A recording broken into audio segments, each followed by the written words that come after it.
ഈ നൂറ്റാണ്ടിൽ സഭയ്ക്ക് വേണ്ടി ഏറ്റവും ശക്തമായി നിലനിന്ന ഒരു മാർപ്പാപ്പയായിരുന്നു ബെനഡിക്റ്റ് 16 മാർപ്പാപ്പ.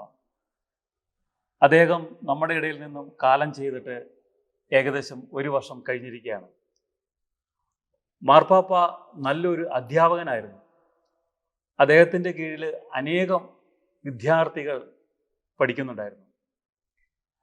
ഇന്ത്യയിൽ നിന്നും ഒരേ ഒരു വിദ്യാർത്ഥിയാണ് അദ്ദേഹത്തിനുണ്ടായിരുന്നത്. അതുമാത്രമല്ല, അദ്ദേഹത്തിൻ്റെ അവസാനത്തെ ഒരു ശിഷ്യനും കൂടിയായിരുന്നു. അത് നമ്മുടെ കേരളത്തിൽ നിന്നാണ്.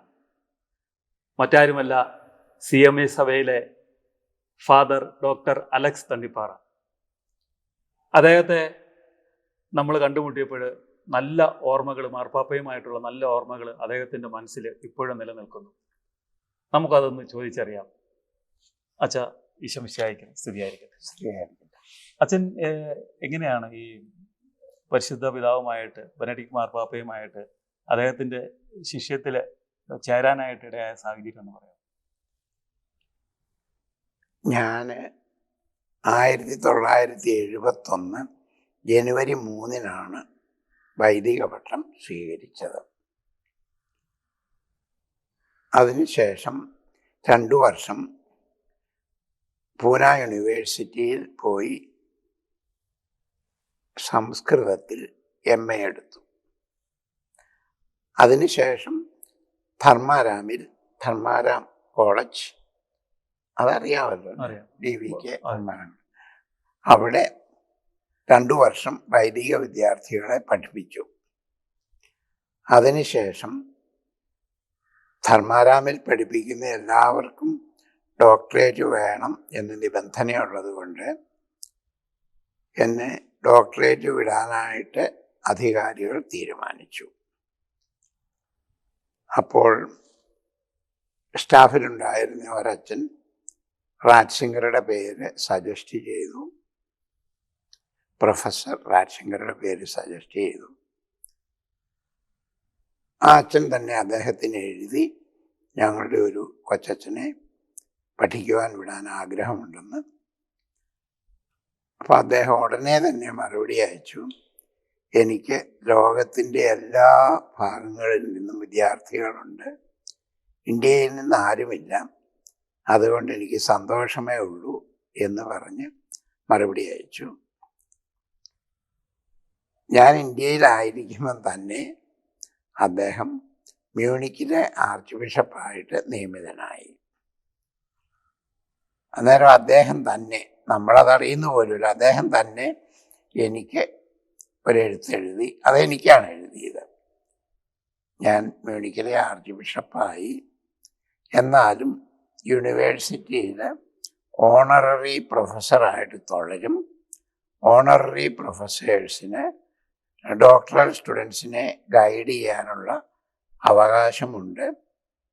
അതുകൊണ്ട് അച്ഛൻ ധൈര്യമായിട്ട് ഇങ്ങോട്ട് പോരെ, ഞാൻ അച്ഛൻ്റെ കാര്യം നോക്കിക്കോളാം എന്ന് പറഞ്ഞ് എനിക്ക് മറുപടി വന്നു. 1978 സെപ്റ്റംബറിലാണ് റോം വഴി ഞാൻ ജർമ്മനിക്ക് പോകുന്നത്. ജർമ്മനിയിൽ എൻ്റെ കാര്യങ്ങളൊക്കെ നോക്കാൻ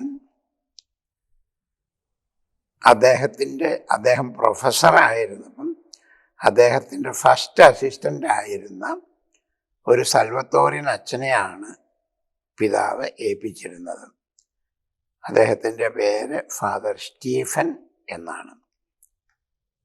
ഞാൻ ചെന്ന് അദ്ദേഹത്തിനെ പോയി കണ്ട്, ഈ ഫാദർ സ്റ്റീഫനെ പോയി കണ്ട്, അപ്പം അദ്ദേഹം വേണ്ട കാര്യങ്ങളെല്ലാം ക്രമീകരിച്ചു. പിതാവ് തന്നെ എനിക്കൊരു പള്ളി അറേഞ്ച് ചെയ്തിട്ടുണ്ടായിരുന്നു. അവിടെ കൊണ്ട് ഫാദർ സ്റ്റീഫൻ എന്നെ ആക്കി. എൻ്റെ ആദ്യത്തെ പരിപാടികളെല്ലാം ഫാദർ സ്റ്റീഫനാണ് ക്രമീകരിച്ചത്. ജർമ്മനിയിൽ നമ്മുടെ യൂണിവേഴ്സിറ്റിയിൽ രജിസ്റ്റർ ചെയ്യണമെങ്കിൽ ജർമ്മൻ ഭാഷയിൽ ആവശ്യത്തിന് അറിവുണ്ട് എന്നുള്ളതിനൊരു ടെസ്റ്റ് എഴുതണം. അതിനനുസരിച്ച് യൂണിവേഴ്സിറ്റിയിലെ തന്നെ ഒരു കോഴ്സിന് ഞാൻ ചേർന്നു. ഇവിടെ നിന്ന് ഞാൻ പോകുന്നതിന് മുമ്പ് ബേസിക് കോഴ്സ് 1 മാത്രമേ ചെയ്തിട്ടുള്ളായിരുന്നു. അവിടെ ചെന്ന് എനിക്ക് ഭാഷ പഠിക്കാൻ വളരെ എളുപ്പമുള്ളത് ഞാൻ വേഗം ജർമ്മൻ പഠിച്ചു. 6 മാസം കൊണ്ട് ഞാൻ എൻട്രൻസ് ടെസ്റ്റ് എഴുതി പാസ്സായി, ക്ലാസ്സുകൾ അറ്റൻഡ് ചെയ്ത് പാസ്സായി.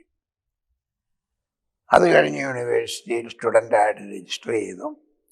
ആദ്യ കാലങ്ങളിലൊന്നും നമുക്ക് ഗൈഡിൻ്റെ സഹായം ആവശ്യമില്ല. അവിടെ 5 സെമിനാറുകൾ ചെയ്യണം, അങ്ങനെയുള്ള റിക്വയർമെൻറ്റ്സ് ഒക്കെ ചെയ്താണ്. അതെല്ലാം 1 വർഷം കൊണ്ട് ഞാൻ തീർത്തു. എൻ്റെ ഭാഗ്യക്കേടിന് അപ്പോൾ വിശുദ്ധ ജോൺ പോൾ രണ്ടാമൻ മാർപ്പാപ്പ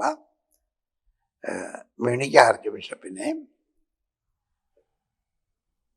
വിശ്വാസ കാര്യാലയത്തിൻ്റെ, അങ്ങനെയല്ലേ പറയുന്നത്, വിശ്വാസ തിരുസംഘത്തിൻ്റെ പ്രീഫെക്റ്റ് ആയിട്ട് നിയമിച്ച് റോമിന് കൊണ്ടുപോയി. അപ്പം പിന്നെ അദ്ദേഹത്തിന് അതുവരെ ഞാൻ ഇടയ്ക്കിടയ്ക്ക് മ്യൂണിക്ക് ആർച്ച് ബിഷപ്പ് പോയി കാണുകയും. അത് അച്ഛൻ ചെന്ന ശേഷം പിതാവ് എത്ര വർഷത്തിന് ശേഷമാണ്? 2 വർഷം. 2 വർഷം അച്ഛനുമായിട്ട് അച്ഛൻ പിതാവിന്റെ കീഴിലുണ്ടായിരുന്നു. ഞാൻ ഇടയ്ക്ക് മ്യൂണിക്ക് പോകും, അദ്ദേഹത്തിനെ കാണും. പിന്നെ എനിക്ക് അത്യാവശ്യമുള്ള കാര്യങ്ങളൊക്കെ ഈ ഫാദർ സ്റ്റീഫൻ ചെയ്തു തരുമായിരുന്നു.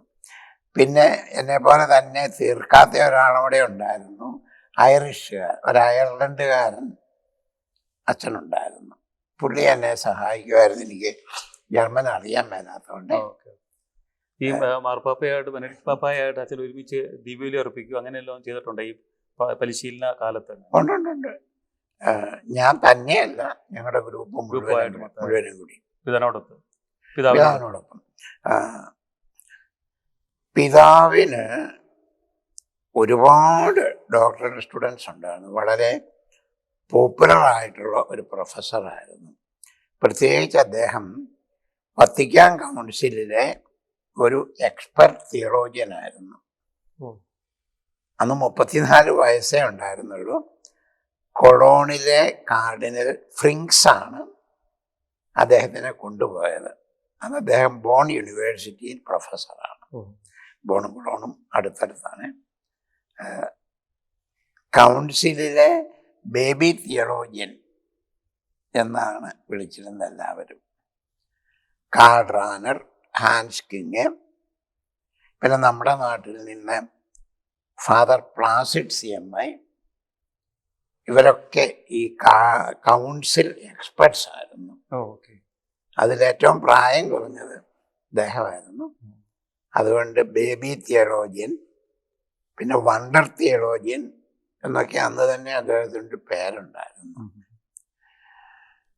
അതോടൊപ്പം തന്നെ പിതാവുമായിട്ടുള്ള അച്ഛൻ്റെ ആ ബന്ധം ഒരു നല്ലൊരു ആത്മബന്ധത്തിലേക്ക്, അതായത് ഒരു നല്ലൊരു എൽഡറെ പോലെ ഒരു അച്ഛൻ പലപ്പോഴും ഉപദേശം സ്വീകരിക്കാനായിട്ടും നല്ലൊരു പിതാവിനെ പോലെ ഒരു ഷെയറിങ്ങിനൊക്കെ ആയിട്ടൊക്കെ അച്ഛൻ അങ്ങനെ ഒരു ബന്ധം വളർന്നില്ലായിരുന്നു. അതായത് അദ്ദേഹം പ്രൊഫസറായിരുന്നപ്പം അദ്ദേഹത്തിൻ്റെ കീഴിൽ ഡോക്ടറേറ്റ് ചെയ്തവരെയും ചെയ്തുകൊണ്ടിരുന്നവരെയും ഒരു വർഷത്തിലൊന്ന് വിളിച്ചു കൂട്ടുമായിരുന്നു.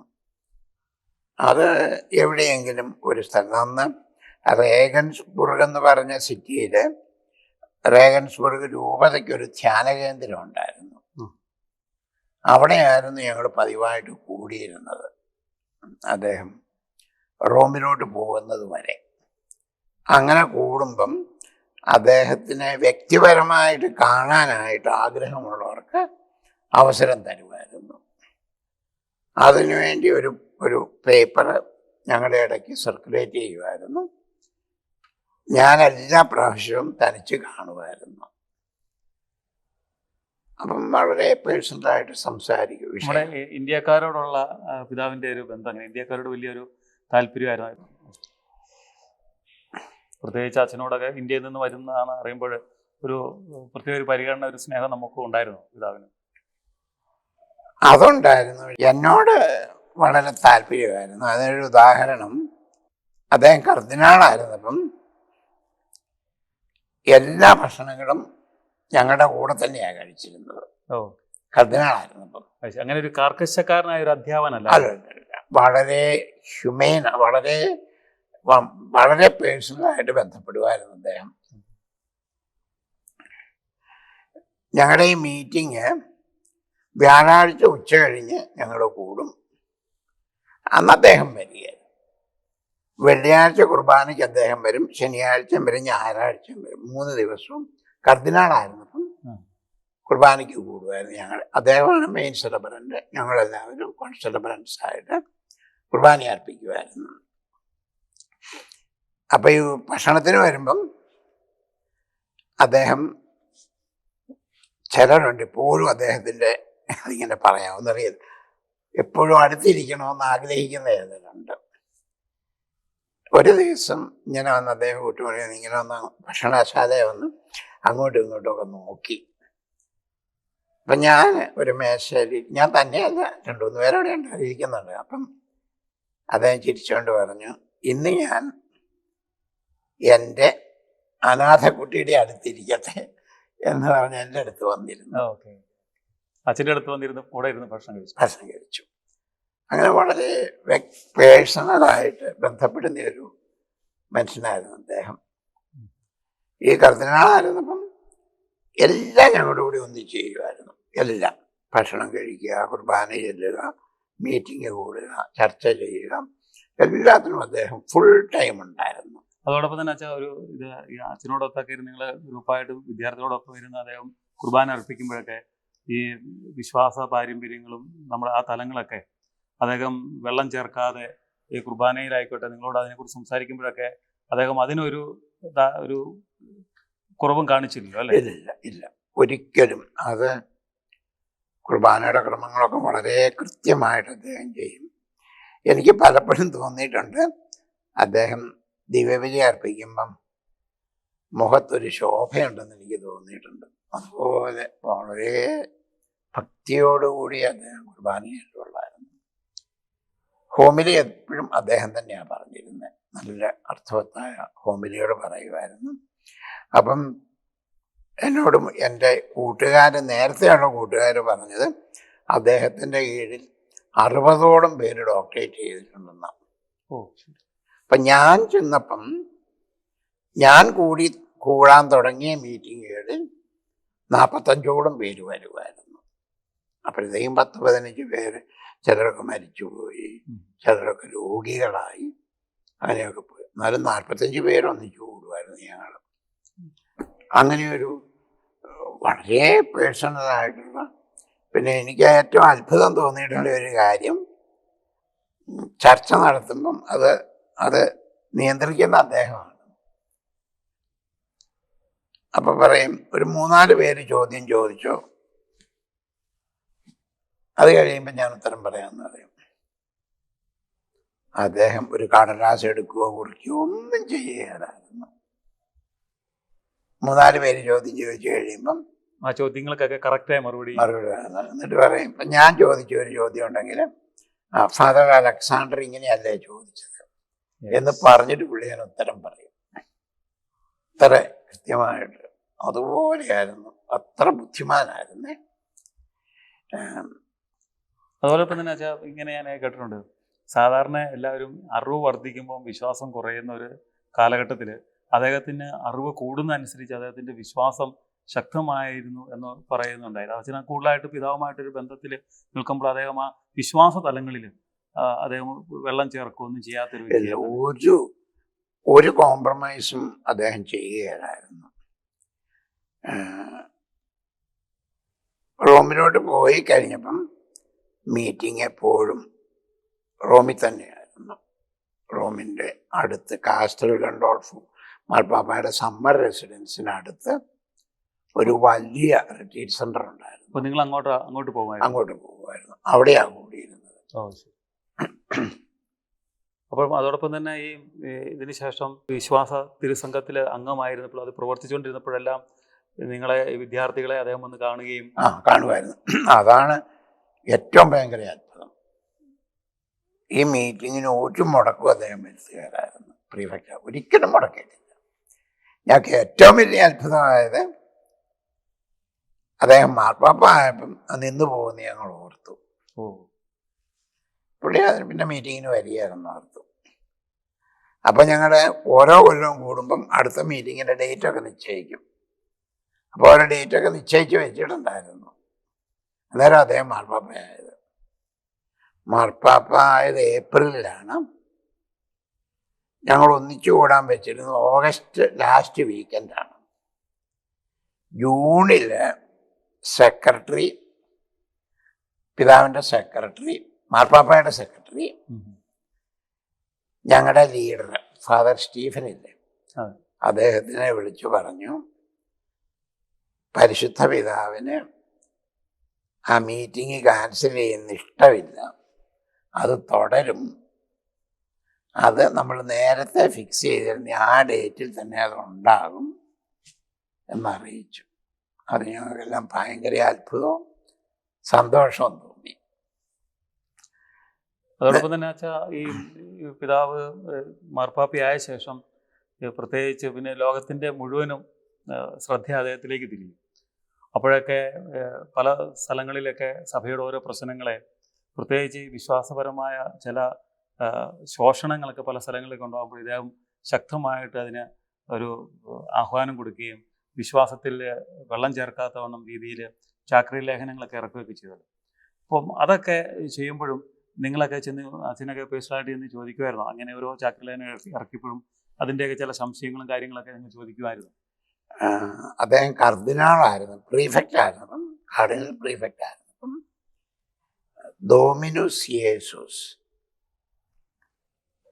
ലോർഡ് ജീസസ് എന്നും പറഞ്ഞ് അവിടെ ഈ റോമിൽ നിന്ന് വരുന്ന ഡോക്യുമെൻ്റുകളെല്ലാം ഒറിജിനലി ലാറ്റിനാണ്. ഡോമിനുസ് യേസൂസ് എന്ന് പറഞ്ഞൊരു ഡോക്യുമെൻ്റ് പബ്ലിഷ് ചെയ്തു. അതിനകത്ത് യുണീക്ക്നെസ്, കർത്താവിൻ്റെ അനന്യതയെക്കുറിച്ച് ഭയങ്കര ശക്തിയായിട്ട് അദ്ദേഹം എഴുതിയിരുന്നു. അപ്പോൾ ഒരുപാട് വിമർശനങ്ങളുണ്ടായി. ഇത് മതാന്തര സംഭാഷണത്തിനും എക്കുമേനിസത്തിനും ഒക്കെ തടസ്സമാകുന്ന ഒരു ഡോക്യുമെൻ്റാണ് എന്ന് പറഞ്ഞു. അദ്ദേഹം ഒന്നും മാറ്റിയില്ല, അത് പിൻവലിച്ചൊന്നുമില്ല, അതുപോലെ തന്നെ അദ്ദേഹം ഹോൾഡ് ചെയ്തു. അദ്ദേഹം വിശ്വാസത്തിൻ്റെ കാര്യത്തിൽ ഒരിക്കലും ഒരു കോംപ്രമൈസും നടത്തിയിട്ടില്ല. അതിനെക്കുറിച്ച് എനിക്ക് യാതൊരു സംശയമില്ല. അദ്ദേഹം നമ്മൾ സംശയം ചോദിക്കുമ്പോഴൊക്കെ വളരെ ബോധ്യത്തോടു കൂടിയാണ് ഉത്തരങ്ങൾ പറയുന്നത്. ചിലപ്പോഴൊന്നും എനിക്ക് ബോധ്യമാകുകയില്ല, അല്ലെങ്കിൽ മാർപ്പാപ്പ ആയതുകൊണ്ട് നമുക്ക് തർക്കിക്കാൻ പറ്റുകയല്ലോ. എന്നാലും അച്ഛനായി മാർപ്പാപ്പയായ ശേഷമൊക്കെ ഈ അദ്ദേഹത്തോട് സംശയങ്ങൾ ചോദിക്കുകയും അങ്ങനെയുള്ള സ്വാതന്ത്ര്യം ഉണ്ടായിരുന്നു. പിന്നെ എനിക്ക് ഏറ്റവും അടുത്തിടപെടാനായിട്ട് സാധിച്ചത്, ഞാൻ 3 കൊല്ലം റോമിൽ CMA സഭയുടെ പ്രൊക്ലേറ്റർ ജനറലായിരുന്നു. അന്ന് അദ്ദേഹം ഈ വിശ്വാസ തിരുസംഘത്തിൻ്റെ പ്രീഫെക്റ്റായിരുന്നു. അപ്പം മിക്കവാറും മാസത്തിലൊന്ന് ഞാൻ അദ്ദേഹത്തെ കാണുമായിരുന്നു. എല്ലാ ദിവസവും തന്നെ, എല്ലാ പ്രാവശ്യവും തന്നെ, എല്ലാ മാസവും ഒരു ബുധനാഴ്ച 12 തൊട്ട് 12:30 വരെ എനിക്ക് കൃത്യസമയമായിരുന്നേ സമയം തന്നിരുന്നത്. നമ്മൾ ഒരു 5-6 മിനിറ്റ് മുമ്പ് പോയി വെയിറ്റ് ചെയ്യും. അപ്പോൾ സെക്രട്ടറി ഒന്ന് നോക്കും നമ്മൾ ചെന്നിരിപ്പുണ്ടോ എന്ന്, കൃത്യം എന്നിട്ട് പറയും കർദിനാൾ 12 ആകുമ്പം അദ്ദേഹത്തിൻ്റെ ഓഫീസിനോട് അറ്റാച്ച്ഡ് ആയിട്ടുള്ള ഒരു മുറിയിലാണ് നമ്മൾ വെയിറ്റ് ചെയ്യുന്നത്. കൃത്യം 12 ആകുമ്പം കർദിനാൾ വരുമെന്ന് പറയും. 12 ആകുമ്പം കൃത്യം അദ്ദേഹം ആ വാതിൽ തുറന്നു വരും. അപ്പം ഞാനിങ്ങനെ കുറിച്ചുകൊണ്ട് പോകുമായിരുന്നു. ഒരു ദിവസം എന്നോട് ചോദിച്ചു, എന്നെ കാണുമ്പോൾ ഇങ്ങനെ പറയും, അതൊരു ജർമ്മൻ കൺസ്ട്രക്ഷനാണ്, the dear father Alexander is again there, ദ ലീബെ പാത്ത് അലക്സാണ്ടർ ഈസ് വീര ദ എന്നിങ്ങനെ ജർമ്മനി പറയുമായിരുന്നേ. അതിലെന്നോട് ചോദിച്ചു, നമ്മളെപ്പോഴും കാണുന്നതല്ല, പിന്നെ എന്നതാ നീ കുറിച്ചോണ്ട് വരുന്നതെന്ന് ചോദിച്ചു. അപ്പം ഞാൻ പറഞ്ഞു, കുറിച്ചുകൊണ്ട് വരുന്നത് അത്യാവശ്യമുള്ള കാര്യങ്ങൾ പിതാവിനോട് ചോദിക്കണം, അല്ലാതെ 12 സെക്രട്ടറി എന്നോട് പോകാൻ പറയും, ഞാൻ പോയി കഴിഞ്ഞിട്ട് ഇവിടുന്ന് ഇറങ്ങിക്കഴിയുമ്പോൾ അയ്യോ അത് ചോദിച്ചില്ലല്ലോ, ഇത് ചോദിച്ചില്ലല്ലോ, അത് പറഞ്ഞില്ലല്ലോ, ഇത് പറഞ്ഞില്ലല്ലോ എന്ന ചിന്ത വരാം.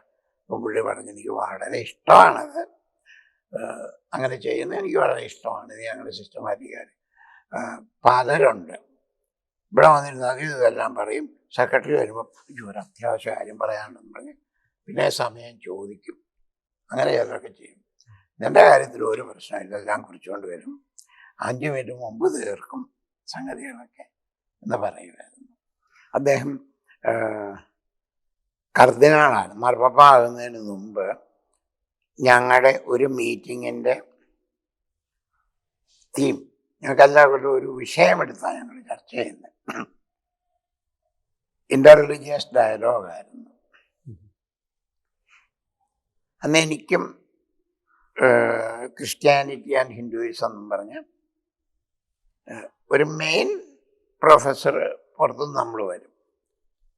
അതിൻ്റെ ഒരു ചെറുതായിട്ടുള്ള ഒരു പ്രബന്ധം എനിക്കും അവതരിപ്പിക്കാനുണ്ടായിരുന്നു. അത് കഴിഞ്ഞ് ചർച്ചയുടെ സമയത്ത് ഞാനൊന്നും ഇങ്ങനെ മിണ്ടാതിരുന്നു. അദ്ദേഹം എല്ലാവരെയും ശ്രദ്ധിക്കുന്നുണ്ടെന്നുള്ളതിന് ഒരു തെളിവാണ്. കുറെ കഴിഞ്ഞപ്പോൾ അദ്ദേഹം പറഞ്ഞു, എല്ലാ മതങ്ങളും ഉള്ള രാജ്യത്തു നിന്ന് ഒരാളിവിടെ ഉണ്ട്, ആളൊന്നും മിണ്ടുന്നില്ല, ആളോട് നമുക്ക് ചോദിക്കാമെന്ന് പറഞ്ഞു ഇതിനെക്കുറിച്ച് എന്താ ചിന്തിക്കുന്നതെന്ന്. അപ്പം ഞാൻ പറഞ്ഞു, ഞാൻ സംസ്കൃതം MA പഠിച്ചുകൊണ്ടിരുന്നപ്പം എന്നോട് ഒരു പ്രൊഫസർ, ഒരു സാൻസ്ക്രിറ്റ് പ്രൊഫസർ എന്നോട് ചോദിച്ചു, അവരൊക്കെ ക്രിസ്ത്യാനിറ്റിയെക്കുറിച്ച് വായിക്കുകയും പഠിക്കുകയും ഒക്കെ ചെയ്തിട്ടുണ്ട്. നമ്മൾ പറയുന്നത് കർത്താവ് മരിച്ചു, രക്ഷ സാധിച്ചു, എല്ലാവരെയും രക്ഷിച്ചു, മനുഷ്യവർഗം മുഴുവനെയും രക്ഷിച്ചു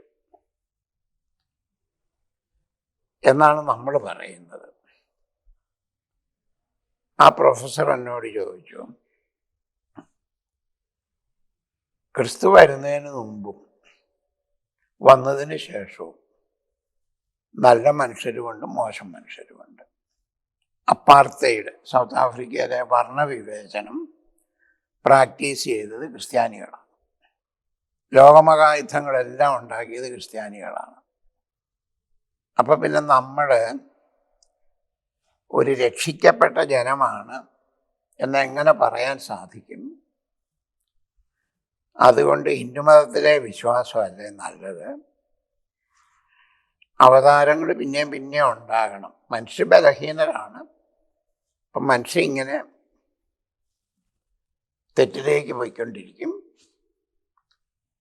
അതുകൊണ്ട് ഓരോ യുഗവും വരുമ്പം അവതാരങ്ങളുണ്ടായി മനുഷ്യവർഗത്തെ പിന്നെ നേർവഴിയിലോട്ട് തിരിക്കണം എന്ന് ആണ് അവർ വിശ്വസിക്കുന്നത്. ആ വിശ്വാസമല്ലേ ശരി എന്നെന്നോട് ചോദിച്ചു. എനിക്കതിന് തൃപ്തികരമായ ഒരു ഉത്തരം പറയാൻ സാധിച്ചിട്ടില്ല. നിങ്ങളാർക്കെങ്കിലും അറിയാമെങ്കിൽ പറഞ്ഞു തന്നാൽ വളരെ ഉപകാരമായിരിക്കും എന്ന് ഞാൻ പറഞ്ഞു. അത് കഴിഞ്ഞ് ഇൻ്റർവെല്ലിൻ്റെ നേരത്ത് എൻ്റെ കൂട്ടുകാരെന്നോട് വന്ന്, എടാ നീ എങ്ങനെയുടെ കർദിനാളിനോട് ഇങ്ങനെ പറയുന്നേ, ഒരു പേടിയില്ലാതെ എന്നോട്. അപ്പം ഞാൻ പറഞ്ഞു, കർദിനാളിനൊരു ബുദ്ധിമുട്ടുമില്ല, പിന്നെ നിങ്ങൾ എന്തിനാ വിഷമിക്കുന്നതെന്ന് ഞാൻ ചോദിച്ചു. അദ്ദേഹം അന്നേരം അതിന് പറഞ്ഞത്, മറ്റുള്ളവർ നമ്മളെക്കുറിച്ച് ചിന്തിക്കുന്നത് എന്താണ് എന്ന് നമ്മൾ അറിയുന്നത് നല്ലതാണെന്നാണ് പറഞ്ഞത്.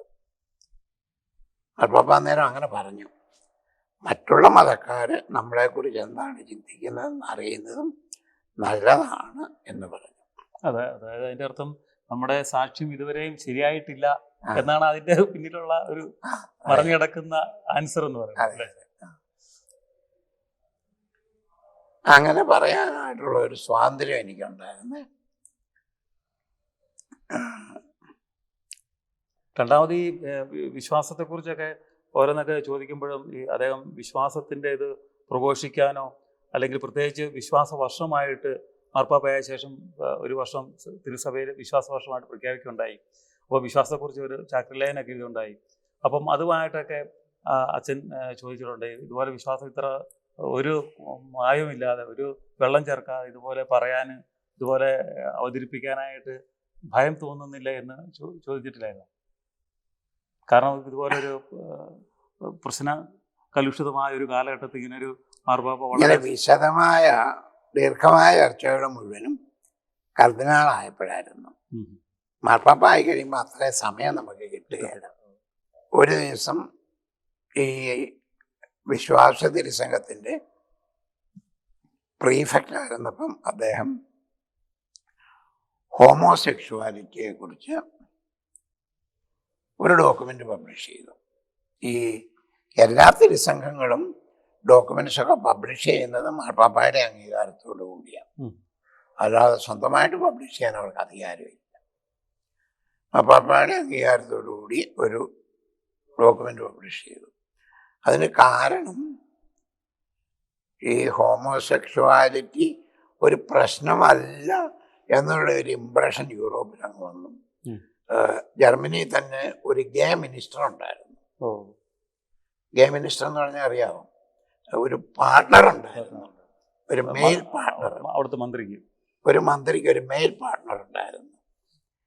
പിന്നെ യൂറോപ്യൻ പാർലമെൻറ്റിൽ പലർക്കും ഇങ്ങനെ ഗേ പാർട്ട്നേഴ്സും അതൊരു പ്രശ്നമല്ല എന്നുള്ളൊരു തരത്തിലായി. അന്നുകൂടി അതിനെ വളരെ നിശിതമായിട്ട് വിമർശിച്ചുകൊണ്ട് ഒരു ഡോക്യുമെൻ്റ് പബ്ലിഷ് ചെയ്തു. അത് കഴിഞ്ഞ് ഞാൻ അദ്ദേഹത്തെ പോയി കണ്ടപ്പം അദ്ദേഹത്തോട് ഞാൻ ചോദിച്ചു, ഇങ്ങനെ ഒരു ഡോക്യുമെൻ്റ് പബ്ലിഷ് ചെയ്തുകൊണ്ട് എന്ത് പ്രയോജനമാണ് ഉണ്ടായത്? ഞാൻ പറഞ്ഞു, ഹോമോസെക്ഷുവാലിറ്റി ശരിയാണെന്നത് നമ്മൾ പറയണ്ട.